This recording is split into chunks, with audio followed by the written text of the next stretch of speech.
Assalamualaikum warahmatullahi wabarakatuh. Salam sejahtera untuk kita semua. Perkenalkan, nama saya Satrio Agung Pamungkas, NPM 202042500061 dari kelas R3A, Pendidikan Fisika Universitas Indraprasta PGRI Jakarta. Di video kali ini, saya akan membahas materi tentang reaktor nuklir dan penggunaan radioisotop. Reaktor nuklir atau reaktor inti adalah suatu tempat atau alat yang digunakan untuk membuat, mengatur, dan menjaga kesinambungan reaksi inti berantai pada kelajuan tetap. Saat ini, reaktor inti paling banyak digunakan untuk membangkitkan energi listrik. Berdasarkan tipe reaksinya, reaktor inti dibagi menjadi dua jenis, yaitu reaktor fisi dan reaktor fusi. Inti baru yang terbentuk akibat reaksi inti disebut dengan inti transmutasi.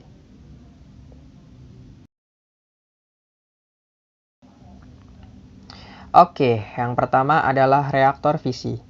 Pada reaktor fisi, terjadi pemecahan atom berat menjadi atom ringan, atau yang biasa disebut dengan reaksi fisi. Dalam reaktor-reaktor fisi nuklir konvensional, neutron lambat menumbuk inti atom, dan bahan bakar yang umumnya digunakan adalah uranium. Tumbukan ini menghasilkan inti atom yang baru, yang sangat tidak stabil, dan seketika pecah menjadi dua bagian inti, serta sejumlah neutron dan energi yang sangat besar. Proses reaksi fisi yang terjadi dalam reaktor ini adalah sebagai berikut. Energi dapat dilepaskan dari reaksi fisi karena massa uranium lebih besar daripada total massa fragmen yang dihasilkan ditambah neutron. Energi ikat rata-rata nukleon pada uranium adalah 7,6 MeV per nukleon. Sementara energi ikat rata-rata per nukleon adalah 8,5 MeV per nukleon. Dengan demikian, energi yang dihasilkan dapat ditentukan dengan menghitung jumlah nukleon yang dihasilkan pada tiap reaksi. Kemudian, jumlah tersebut dikalikan dengan perbedaan energi ikat uranium dan nukleon. Setiap reaksi fisi rata-rata memerlukan energi sebesar 200 MeV.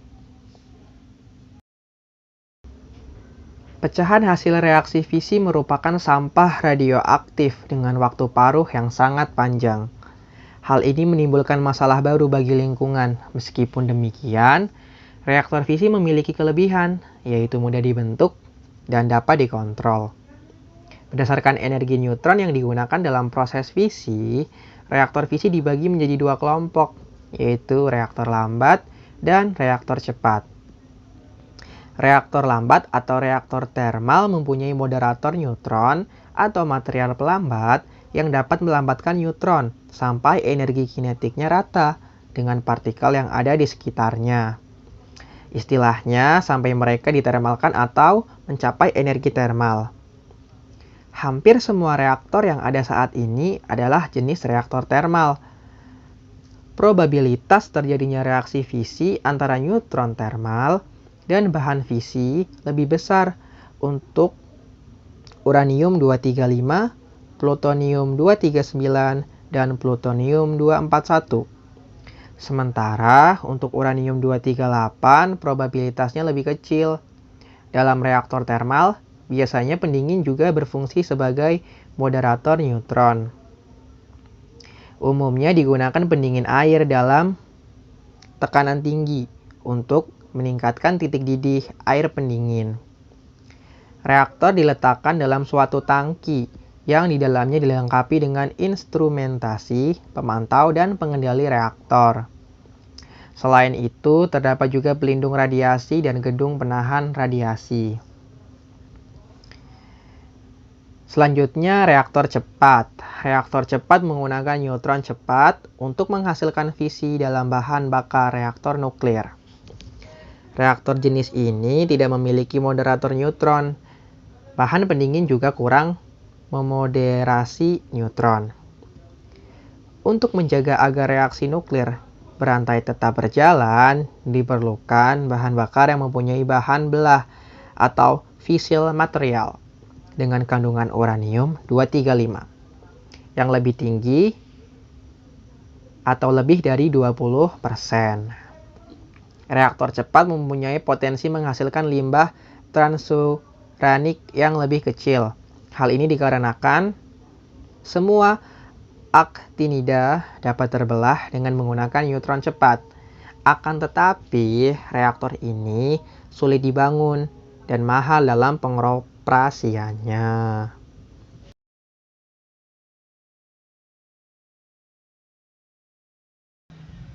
Komponen utama reaktor fisi adalah sebagai berikut.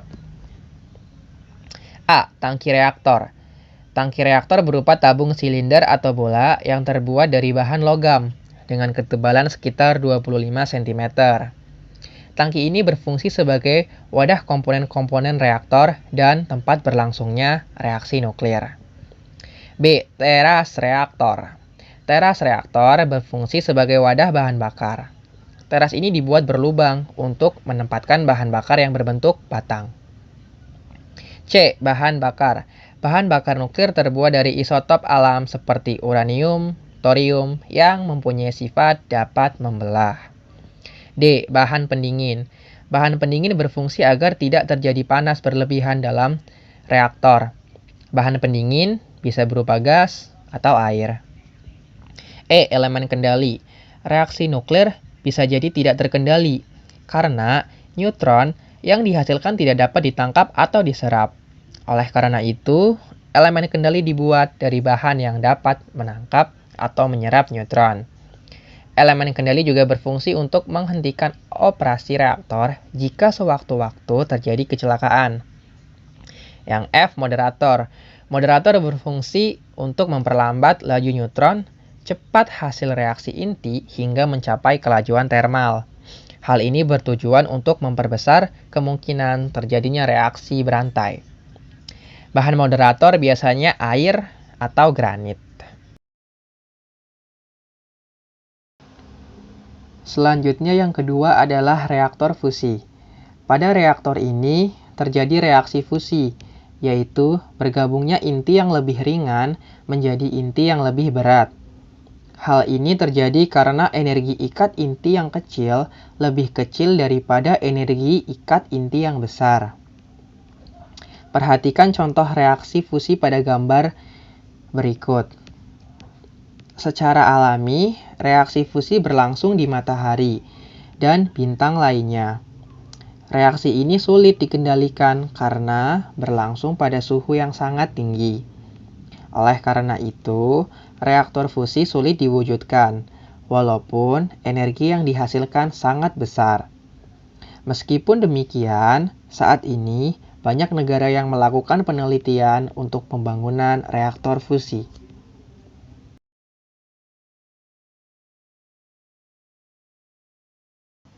Reaktor fusi memiliki kelebihan sebagai berikut. A. Energi berlimpah. Dengan menggunakan massa bahan bakar yang sama, reaksi fusi dapat menghasilkan energi 4 juta kali lebih besar dari reaksi kimia dan 4 kali lebih besar dari reaksi fisi. Contoh dari reaksi kimia adalah pembakaran bahan bakar fosil. B. Keberlanjutan. Bahan bakar fusi yang digunakan adalah deuterium dan tritium. Deuterium dapat diperoleh dengan mudah di laut yang ketersediaannya sampai beberapa juta tahun ke depan. Sementara tritium dapat diproduksi ketika reaksi fusi berlangsung antara neutron dan dinding litium atau tritium breeding. Litium dapat diperoleh dengan mengekstrak air laut yang ketersediaannya sampai beberapa juta tahun ke depan. C. Bersih dari emisi karbon dioksida. Sebuah pembangkit listrik fusi sebesar 1000 MW akan mengkonsumsi sekitar 100 kg deuterium dan 3 ton litium dari alam. Dalam setahun, pembangkit ini akan menghasilkan 7 miliar kWh. Reaksi fusi tidak mengemisikan karbon dioksida dan gas-gas efek rumah kaca lainnya. Reaksi fusi menghasilkan unsur helium yang tidak reaktif dan tidak beracun. D. Tidak terdapat limbah radioaktif berumur panjang dan risiko perkembangbiakan. Walaupun termasuk bahan radioaktif, waktu paruh tritium-3 hanya 12,32 tahun. Tritium-3 menghasilkan produk helium-3 beserta radiasi beta dan elektron antineutrino. Sementara uranium-235 memiliki waktu paruh 703,8 juta tahun. Uranium-235 menghasilkan produk thorium-231 beserta radiasi sinar alfa. Selain itu, reaksi fusi tidak menggunakan bahan belah seperti uranium dan plutonium. Lalu, tidak ada bahan yang diperkaya dalam reaktor fusi yang dapat dieksploitasi untuk membuat senjata nuklir. E. Tidak terdapat risiko kebocoran nuklir. Ketika terdapat ketidakwajaran pada kondisi plasma atau plasma yang tidak stabil, plasma akan mendingin, kemudian menuju fase gas dan reaksi fusi berhenti. Dengan begitu, tidak akan terjadi meltdown pada reaktor fusi. F. Biaya. Jika ditinjau dari bahan bakar, hanya terdapat sedikit biaya untuk mengiradiasikan litium dengan neutron untuk memperoleh tritium sebagai bahan bakar awal. Sisanya diperoleh dari air laut. Sementara jika ditinjau dari biaya energi listrik tiap kilowatt yang dibutuhkan untuk memanaskan kondisi gas, diprediksi akan sama dengan reaktor fisi. Pembahasan selanjutnya adalah tentang radioisotop. Radioisotop adalah isotop dari zat radioaktif yang dibuat dengan menggunakan reaksi inti dengan neutron, baik secara alamiah maupun sengaja dibuat oleh manusia dalam reaktor penelitian. Jenis-jenis radioisotop yang sering digunakan. Yang pertama adalah sinar alfa. Sinar alfa merupakan sinar radiasi partikel bermuatan positif. Partikel sinar alfa sama dengan inti helium-4 yang bermuatan positif 2 dan bermassa 4 SMA, yang merupakan gabungan dari 2 proton dan 2 neutron. Sinar alfa dihasilkan oleh inti-inti berat, di mana Z lebih besar dari 83. Pemancaran sinar alfa menyebabkan nomor atom berkurang 2, sedangkan nomor massa berkurang 4. Yang kedua adalah sinar beta. Sinar beta merupakan berkas bermuatan negatif 1 dan bermassa 1 per 1840 SMA. Oleh karena masanya sangat kecil, partikel beta dianggap tidak bermassa. Sinar beta dihasilkan oleh inti yang mempunyai nisbah neuron terhadap proton yang terlalu besar. Energi sinar beta sangat bervariasi, mempunyai daya tembus lebih besar daripada sinar alfa, tetapi daya pengionnya lebih lemah. Yang ketiga adalah sinar gamma. Sinar gamma adalah radiasi elektromagnetik berenergi tinggi yang tidak bermuatan dan tidak bermassa. Sinar gamma dihasilkan oleh inti yang tereksitasi, biasanya mengikuti pemancaran sinar beta atau sinar alfa. Sinar gamma mempunyai daya tembus yang sangat besar, paling besar di antara sinar radioaktif yang lainnya. Tetapi daya pengionnya paling lemah. Sifat-sifat radioisotop.